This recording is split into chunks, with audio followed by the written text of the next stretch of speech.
అందరికీ నమస్కారం అండి. జీత్ విజయాస్ ఛానల్కు స్వాగతం. ఇప్పుడు మనం మాఘపురాణంలో 16వ అధ్యాయం చెప్పుకుందాం. ఆడకుక్కకు శాప విముక్తి కలుగుట. దిలీప మహారాజా, ఈశ్వరుడు పార్వతీదేవికి చెప్పిన సుమిత్రుని కథను విన్నావు కదా. ఇంకొక కథను కూడా పార్వతికి ఈశ్వరుడు ఈ విధంగా చెప్పాడు. మాఘమాసంలో మాఘస్నానములు చేయువాడు గొప్ప ధనశాలి అవుతాడు. వర్తమాన కాలమందు ఎన్ని కష్టములు అనుభవించినప్పటికీ మాఘస్నానం ప్రారంభించిన తరువాత వారి కష్టములు క్రమేపీ తొలగిపోతాయి. మాఘశుద్ధ దశమి నాడు నిర్మలమైన మనస్సుతో శ్రీమన్నారాయణుని పూజించినచో శ్రీహరి కటాక్షమునకు పాత్రులవుతారు. అందులో ఎలాంటి సంశయం లేదు అని పార్వతీదేవితో శంకరుడు చెప్పుచుండగా పార్వతి మరల ఈ విధంగా అడిగింది. నాథ, శ్రీ లక్ష్మీనారాయణుల వ్రతము చేసిన ఎడల మనసులోని కోర్కెలు నెరవేరగలవు అని చెప్పారు కదా. ఆ వ్రత విధానము ఎలాంటిదో, ఆ వ్రతమును ఏ విధంగా ఆచరించాలో వివరంగా తెలియజేయండి అని కోరినది. అంత మహేశ్వరుడు పార్వతితో మాఘశుద్ధ దశమి నాడు ప్రాతకాలమునే కాలకృత్యములు తీర్చుకుని స్నానం చేసి నది ఒడ్డున గాని ఇంటి వద్ద గాని మంటపము ఉంచి ఆ మంటపమును ఆవు పేడతో అలికి పంచరంగులతో ముగ్గులు పెట్టి మంటపం మధ్య 8 రేకులు గల పద్మాన్ని వేయాలి. రాగి చెంబులో నీళ్లు పోసి మామిడి చిగుళ్లను ఉంచి దానిపై కొబ్బరికాయ పెట్టి కొత్త వస్త్రము ఒక దానిని కప్పి లక్ష్మీనారాయణుల ప్రతిమను ప్రతిష్ఠించి పూజించవలను. అన్ని రకాల పుష్పములు ఫలములు తీసుకువచ్చి లక్ష్మీనారాయణుల పటమును మధ్యలో ఉంచి గంధం, కర్పూరం, అగరు మొదలగు ద్రవ్యములతో పూజించాలి. ఆ మంటపము మధ్యలో సాలగ్రామమును ఉంచి ఒక సద్బ్రాహ్మణుని ఆహ్వానించి వారి చేత పంచామృత స్నానం చేయించి తులసి దళములతోనూ పుష్పాలతోనూ పూజించి ధూపదీప చందన పరిమళ వస్తువులుంచి నైవేద్యం పెట్టవలే. తరువాత రాగి పాత్రలో నీళ్లు పోసి అర్ఘ్యప్రదానము ఇవ్వాలి. ఆ తరువాత సూర్యనారాయణ స్వరూపుడగు శ్రీరామచంద్ర ప్రభువును మదిలో ధ్యానించుకోవాలి. మాఘమాస స్నానం చేయువారు వారి తల్లిదండ్రులు బంధుమిత్రుల సమక్షంలో మాఘమాస వ్రతము చేయవలే. ఒక సద్బ్రాహ్మణునకు బియ్యము, బెల్లము, ఉప్పు, పప్పు, కాయగూరలు, పండ్లు మొదలైనవి ఒక పాత్రయందు ఉంచి గాని కొత్త వస్త్రంలో మూటగట్టి గాని దానము ఇవ్వాలి. మాఘపురాణమును స్వయంగా పఠించినప్పుడు గాని లేక వినునప్పుడు గాని చేతిలో అక్షతలు ఉంచుకొని భక్తితో శ్రీమన్నారాయణుని ధ్యానించుకొని కొన్ని అక్షతలు భగవంతుని పాదాలపై ఉంచి మరికొన్ని అక్షతలు తలపై వేసుకోవాలి. కావున ఓ సాంభవి, మాఘస్నానం చేసి మాఘశుద్ధ దశమి నాడు లక్ష్మీనారాయణులను నిష్ఠతో పూజించిన ఎడల ఎటువంటి మహాపాపములైనను నశించిపోవుటు అనుటకు ఒక ఉదాహరణ కూడా చెప్తాను విను. గౌతమ మహర్షి ఒకనాడు తన శిష్యులతో కలిసి తీర్థయాత్రలు చేయుటకే ఉత్తర దిశకు బయలుదేరాడు. వారు అనేక పుణ్యనదులలో స్నానములు చేయుచు ప్రసిద్ధ క్షేత్రములను దర్శించుచు మార్గమునందున్న మునిపుంగవులతో ఇష్టాగోష్ఠులు జరుపుకుంటూ మాఘమాసం ప్రవేశించుట వలన కృష్ణానదిలో స్నానం చేయాలి అనుకుని ఆ ప్రాంతమునకు వచ్చి విడిది చేశారు. గౌతమముని తన శిష్యునితో కూడి కృష్ణానదిలో సూర్యోదయ సమయంలో స్నానం చేసి తీరమునే ఉన్న ఒక రావి చెట్టు వద్దకు వచ్చి మూలతో బ్రహ్మరూపాయ మధ్యతో విష్ణురూపిణే అగ్రత శివరూపాయ వృక్షరాజాయ తే నమః అని రావి చెట్టుకు నమస్కరించి ఆ చెట్టు మొదటనే కూర్చుండి శ్రీహరిని విధియుక్తంగా పూజించారు. తరువాత శిష్యులందరికీ మాఘమాస ప్రభావమును వినిపించారు. ఈ విధంగా ప్రతిరోజు ఆచరించుచుండగా మాఘశుద్ధ దశమి నాడు ఆ చెట్టు మొదట్లో ఒక మండపం ఏర్పరిచి పసుపు, కుంకుమ, ముగ్గులతో మామిడాకు తోరణాలు కట్టి అలంకరించి మంటపము మధ్యలో శ్రీహరి చిత్రపటాన్ని ఉంచి పూజించారు. ఆ విధంగా పూజించుచున్న సమయంలో అక్కడకు ఒక ఆడకుక్క వచ్చి భగవంతునికి చేస్తున్న పూజా విధానమంతయు రెప్ప వాల్చకుండా దీక్షతో చూస్తూ ఆ రావి చెట్టుకు ఎదురుగా కూర్చొని ఉంది. అది చూచి శిష్యులు వారి వద్దనున్న దండముతో దానిని బెదిరించారు. ఆ కుక్క అచటి నుండి లేచి ఆ వృక్షము చుట్టూ తిరిగి మరలా యథాస్థానంలోనే కూర్చున్నది. శిష్యులు మరలా బెదిరించారు.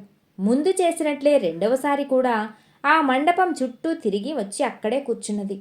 ఆ మంటపం చుట్టూ ప్రదక్షిణ చేసినందువలన అది మాఘమాసం అయినందువలన వెంటనే కుక్క రూపమును వదిలి ఒక రాజుగా మారిపోయింది ఆ కుక్క.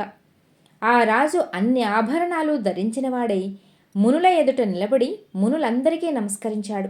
ఆ కుక్క రాజుగా మారిపోవుట చూచిన మునులు గౌతమ మహర్షి కూడా అమితాశ్చర్యం పొందారు. ఓయి, నీవు ఎవ్వరవు? నీవు ఇట్లు మారుటకు గల కారణమేమి అని గౌతముడు ప్రశ్నించాడు. ఓ మునిచంద్రమా, నేను కళింగరాజును.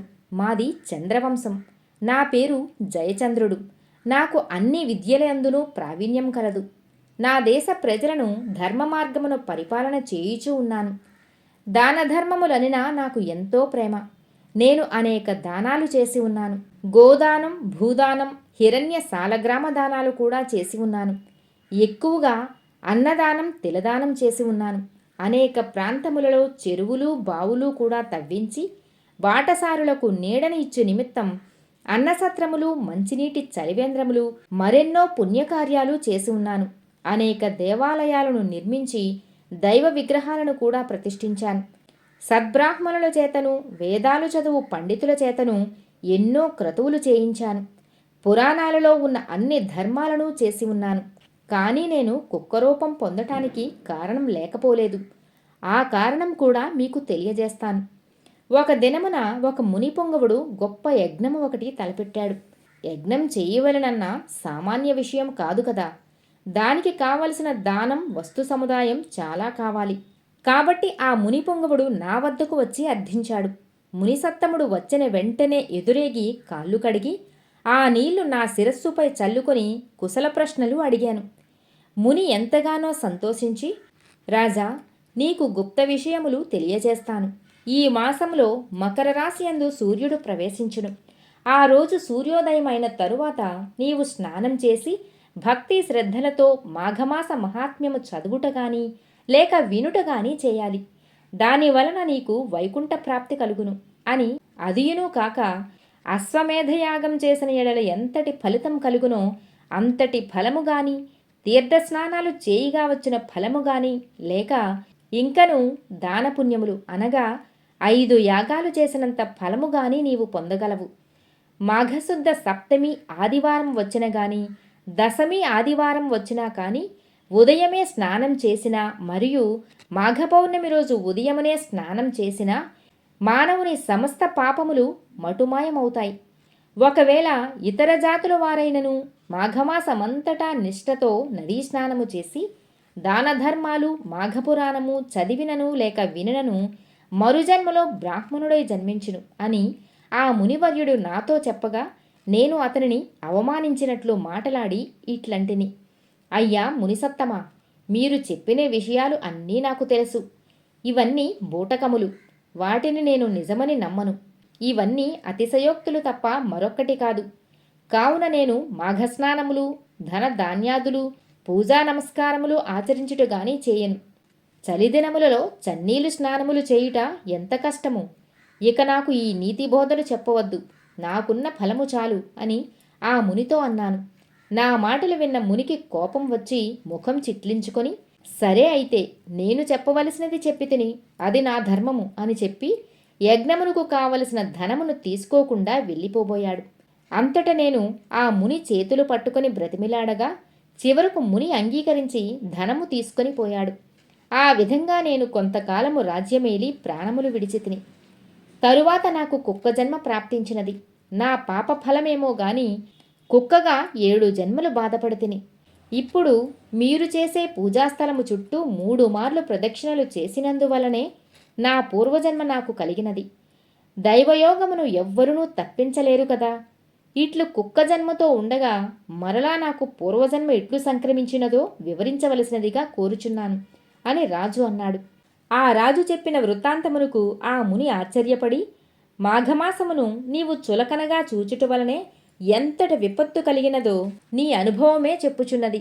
నీ వద్దకు వచ్చిన మునిసత్తముడు ఉత్తముడు. అతడు పలికిన విషయములన్నీయూ నిజాలే. నీవు కుక్కవై ఎట్లు పవిత్రుడు అయితివో ఆ వృత్తాంతమును వివరించెదను. సావధానుడవై ఆలకింపుము అని చెప్పాను. నేను నా శిష్యులతో ఈ మాఘమాసమంతయు కృష్ణవేణీ తీరమునందుండి కృష్ణానదిలో మాఘమాసమంతయు స్నానములు జపములు చేసి తిరిగి మరొక పుణ్యనదికి పోవుటకు వచ్చి ఉన్నాను. మేమందరము ఈ వృక్షరాజము కింద విష్ణువు యొక్క విగ్రహాన్ని పెట్టి పూజించుకొనుచున్నాము. కుక్క రూపములోనున్న నీవు దారిన పోతూ ఇచ్చటి నైవేద్యమును చూసి తినాలనే ఆశతో పూజ సమీపమునకు వచ్చి కూర్చున్నావు. అప్పుడు నీవు ఎలాగున్నావో తెలుసా? నీ శరీరము అంతా బురదతో చూచుటకు చాలా అసహ్యంగా ఉన్నావు. పరిశుద్ధమై భగవంతుని పూజ చేయుచున్న సమయంలో అచటకు జంతువు గాని పక్షి గాని వచ్చియున్నా దానిని తరిమివేయుట సహజమే కదా. నీవు అసహ్యంగా ఉన్నందున నా శిష్యులు నిన్ను తమ తపోదండంతో తరిమారు. ఆ నైవేద్యం తినవలను అనే ఆశతో ఈ మండపం చుట్టూ తిరిగి యథాస్థానమునకు వచ్చి కూర్చున్నావు. మరలా నా శిష్యులు నిన్ను కొట్టబోవుటచే తిరిగి మళ్ళీ వచ్చినావు. అలా 3 పర్యాయములు తిరుగుట వలన భగవంతుడు నీ రూపమును మార్చి నిజరూపమును ప్రసాదించినాడు. అనగా మాఘమాస ఫలం భగవంతుని మండపం చుట్టూ తిరగడం వలన పునర్జన్మ లభించినది. ఇక మాఘమాసమంతా నదిలో స్నానం చేసి భగవంతుని ధ్యానించి పురాణ పఠనం చేసినచో ఎంతటి ఫలం వచ్చునో ఊహించుకొనుము అని గౌతమ ఋషి చెప్పగా రాజు చాలా సంతోషించి గౌతమ ఋషికి అతని పరివారమంతటికీ నమస్కరించుచుండగా అంతలో ఆ రావి చెట్టులో ఉన్న ఒక తొర్ర నుండి ఒక మండూకం బయటకు వచ్చి గౌతమ ఋషి పాదములపై పడి బెకబెకమని అరిచి అటూ ఇటూ గెంతుచుండెను. హఠాత్తుగా కప్పరూపమును వదిలి మునివనితిగా మారిపోయినది ఆ కప్ప. ఆమె నవ యవ్వనవతి, అతి సుందరాంగి. ఆమె గౌతమ ఋషిని చూడగానే తనకు జ్ఞానోదయమై పూర్వజన్మ వృత్తాంతమంతయూ గుర్తుకు వచ్చినది. అంత గౌతమముని, అమ్మాయి, నీవు ఎవ్వరవు? నీ పేరేమిటి? నీ వృత్తాంతం తెలియజేయు అని ప్రశ్నించిరి. గౌతమముని చూడగానే తన పూర్వజన్మ వృత్తాంతం తెలియుటచే ఈ విధంగా చెప్పసాగాడు. కప్పరూపము వదిలిన స్త్రీ వృత్తాంతము. మునిశ్రేష్ఠ, నా వృత్తాంతము తెలిపెదను ఆలకింపుము. నా జన్మస్థానము గోదావరి నదికి సమీపమందున్న ఒక కుగ్రామము. నా తండ్రి పేరు హరిశర్మ. నా పేరు మంజుల. నన్ను నా తండ్రి కావేరీ తీర్థవాసియగు జ్ఞానానందుడు అనేవానికిచ్చి పెండ్లి చేశాడు. అతడు దైవభక్తుడు, జ్ఞాని, నిగర్వి. మాకు వివాహమైన వెంటనే అతని వెంట కాపురమునకు వెళ్ళాను. మరికొన్నాళ్లకు మాఘమాసము ప్రవేశించినది. ఒకనాడు నా భర్త, సఖీ, మాఘమాసము ప్రవేశించినది. మాఘమాసము చాలా పవిత్రమైనది. దీని మహత్తు చాలా విలువైనది.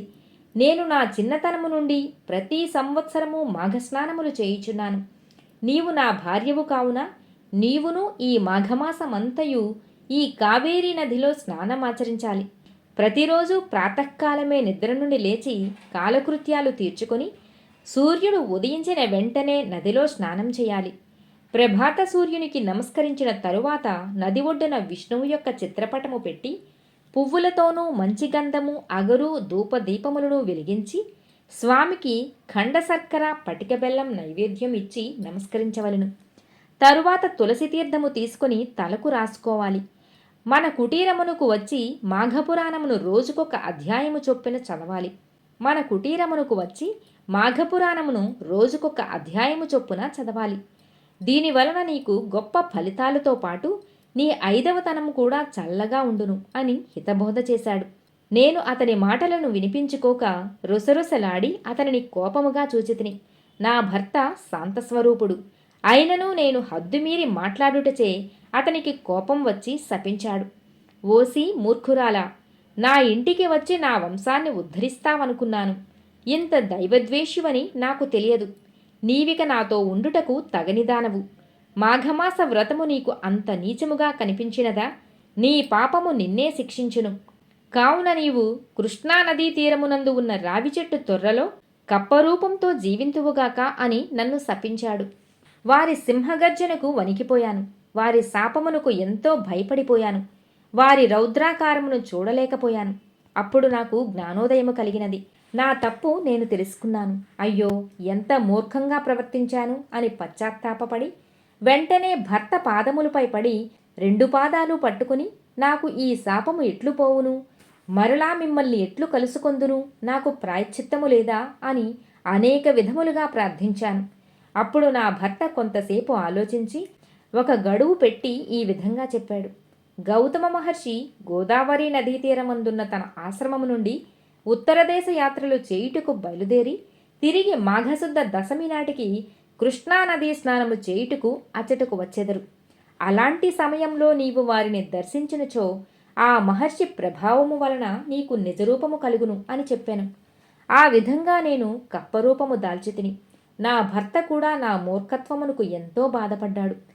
నేను కప్పరూపముతో ఆనాటి నుండి కృష్ణానదీ తీరాన ఉన్న ఈ రావి చెట్టు తొర్రలో నివాసం ఏర్పరచుకుని జీవిస్తూ మీరాక కోసం ఎదురుచూచుచున్నాను. ఇది జరిగి ఎంతకాలమైనదో నాకు తెలియదు అని తన వృత్తాంతమంతయు గౌతమమునికి తెలియపరిచినది ఆ కప్ప. అమ్మాయి, భయపడకుము. నీవు ఈ శాపము కలిగి 1000 ఏండ్లు పైగా అయినది. ఎంతకాలము నీవు అనేక కష్టములు అనుభవించావు. నీ భర్త కూడా ఏకాంతముగా చాలా కాలము జీవించి హరినామ సంకీర్తనలు చేయిచూ పరమపదించాడు. అతడు ఇప్పుడు వైకుంఠములో ఉన్నాడు. నీవు నీ భర్త మాటలు విననందున ఎన్ని కష్టములు అనుభవించినావో తెలిసినది కదా. మాఘమాస ప్రభావం అసామాన్యమైనది.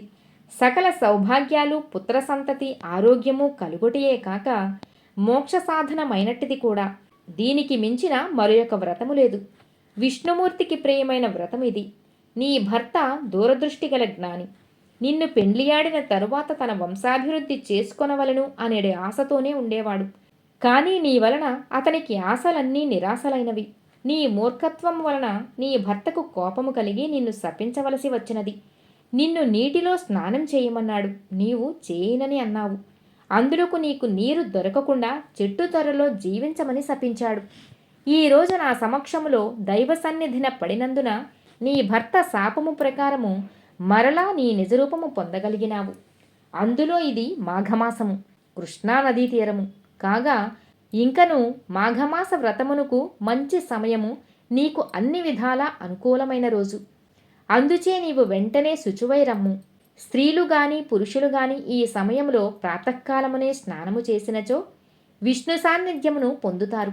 ఎవరైనా తెలిసి గాని తెలియక గాని మాఘశుద్ధ పాడ్యమి నాడు అట్లే దశమి, ఏకాదశి, ద్వాదశి, పౌర్ణమిలలో స్నానము చేసి శ్రీమన్నారాయణుని పూజించి పురాణ కాలక్షేపము చేసినచో శ్రీహరి సంతోషించి మనోవాంఛ సిద్ధించినట్లు వరమిచ్చును. భక్తి శ్రద్ధలతో మాఘపురాణము వినిన మోక్షప్రాప్తి కలుగును అని గౌతమముని ఆ మునివనితతో చెప్పినట్లుగా మహేశ్వరుడు పార్వతితో ఈ కథ చెప్పాడు.